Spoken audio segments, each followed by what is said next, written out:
I would not get excited about so-called alternative investments. You can get all kinds of different figures, but there's probably at least $1 trillion committed to buying, in effect, buying businesses. And if you figure they're going to leverage them,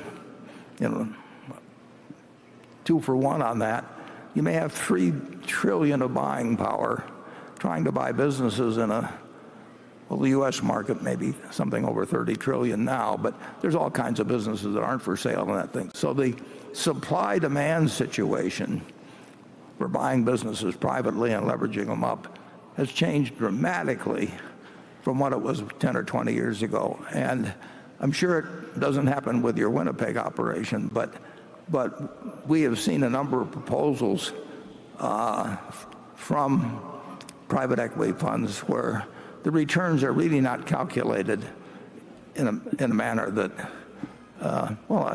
they're not calculated in a manner that I would regard as honest. And so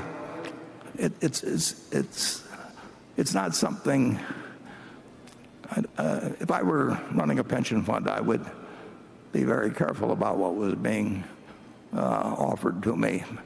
If you have a choice in Wall Street between being a great analyst or being a great salesperson, the salesperson is the way to make it. If you can raise $10 billion in a fund and you get a 1.5% fee and you lock people up for 10 years, you and your children and your grandchildren will never have to do a thing if you are the dumbest investor in the world. But, Charlie?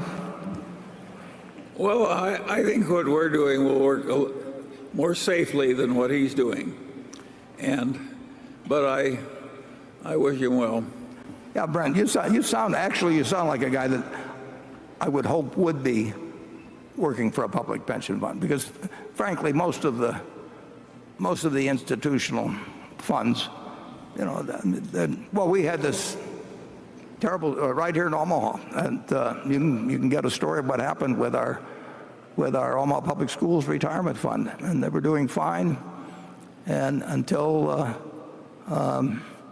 the manager started going in a different direction, and the trustees here, perfectly decent people, and the manager done okay to that point, and it became. They were smarter in Winnipeg than they are here.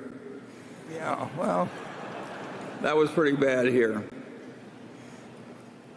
It's not a fair fight, actually, usually when a bunch of public officials are listening to people who are motivated to, who really just get paid for raising the money. Everything else is gravy after that. But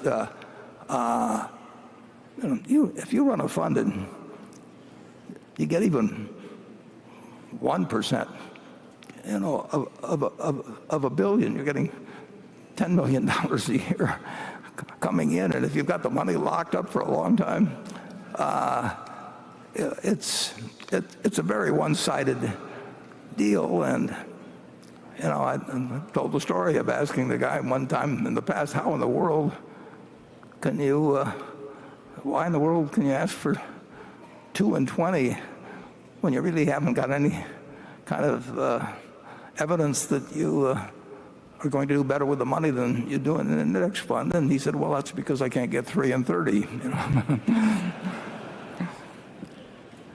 What I don't like about a lot of the pension fund investment is I think they like it because they don't have to mark it down as much as it should be in the middle of the panics. I think that's a silly reason to buy something, because you're given leniency in marking it down. Yeah, and when you commit the money, in the case of private equity often,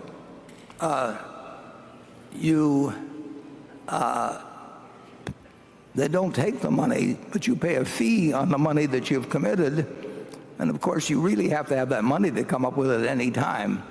And of course, it makes their return look better if you sit there for a long time in treasury bills, which you have to hold because they can call you up and demand the money, and they don't count that. They count it in terms of getting a fee on it, but they don't count it in terms of what the so-called internal rate of return is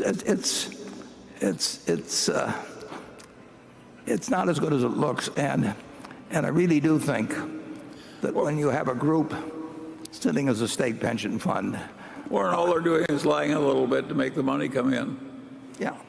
well, that sums it up. This man has this wonderful horse, and it's just a marvelous horse. It's got an easy gait and good looking and everything. It just works wonderfully, but also occasionally just gets so he's dangerous and vicious and causes enormous damage and trouble and breaks arms and legs for his rider and so on. And he goes to the vet and say, "What can I do about this horse?" And the vet says, "That's a very easy problem, and I'm glad to help you." He says, "What should I do?" And the man says, "The next time your horse is behaving well, sell it."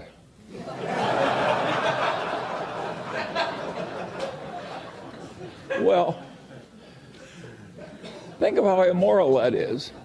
And haven't I just described what private equity has to do?